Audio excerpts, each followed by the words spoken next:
गुलबानू तू तोखे हिते अचण खां चाचा चकर खां मना कयो न। मो एक फैसलो कयो आ। कहिड़ो फ़ैसिलो? हल त भजी शादी कयो, न त बाबा मुंहिंजी शादी शेर बहादुर सां कराईंदो। जेकर ईअं भॼी हली शादी कयूं त दुनिया वारा असांजे हिन जज़्बाती फ़ैसिले ते छा चवंदा? छा चवंदा? इहे ई चवंदा त तूं मूंखे अगवा कयो आ, या मां तोसां भॼी घरां निकिती आहियां। हा, इल्ज़ाम त हमेशा मोहबत करण वारनि ते लॻंदा आहिनि। हिकु इल्ज़ाम ॿियो सही। गुलबानू तुंहिंजो पीउ अगरि वॾेरनि सरदारनि ॾिजो त पोइ छा थी पवंदो? असां सरदार जे फ़ैसिले खां अॻु कोर्ट में पेश थी निकाह करे वठंदासीं। पोइ पाण खे सरदार बि कुझु नथा करे सघनि। जुज़ में थरगुशू आहे दखो में वो निकाह खां। न गुलबानू, मां ईअं तोसां शादी कोन कंदुसि। लिकी करे चोरनि वांगुरु आऊं तोसां शादी कयां? मां धूमधाम सां शादी करे तोखे ॻाढ़ो जोड़ो पाराए करे पंहिंजे घर ऐं पाण सां गॾु वठी ईंदुसि। गुलज़रीन चरियो नथी, बाबा हींअर घर जे ॿाहिरि बीठो न आहे, शायदि किथे ॿाहिरि वियो आहे।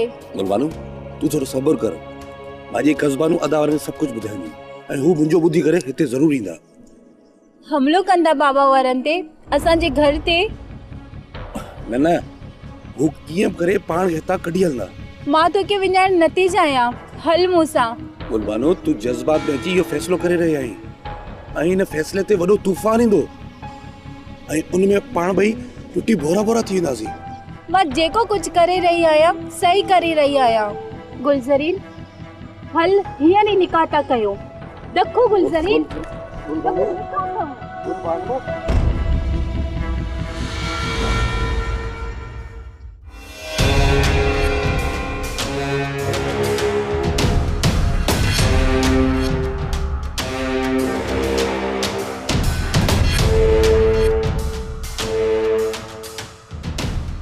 तव्हां हितां चीअरा नथा वञी सघो ऐं नई शादी था करे सघो।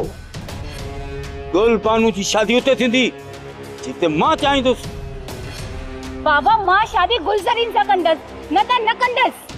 मां तुंहिंजो पीउ आहियां, तुंहिंजी शादी उते ई थींदी जिते मां चाहींदुसि। हींअर तुंहिंजी ज़िंदगी मुंहिंजे इख्तियार में आहे।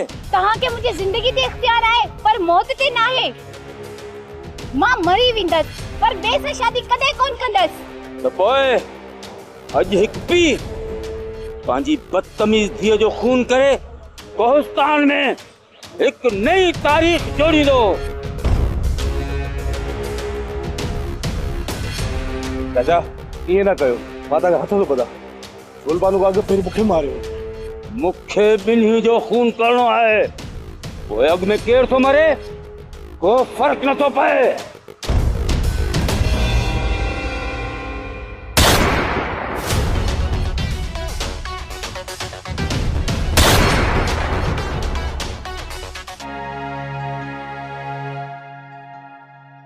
आनी ओ आनी पुट,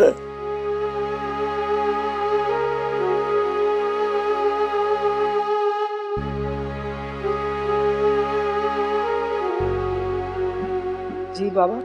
बाबा मेहमान आयो आहे, जरा मानी तैयार कर।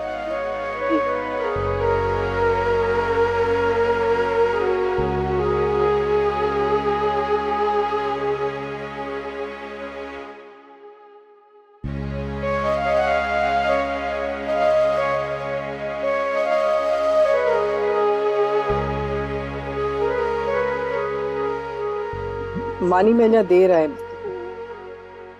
ताइयो खीर प्यारे छो। अच्छा पुट मुड़िए, तू खीर पी, मां चा।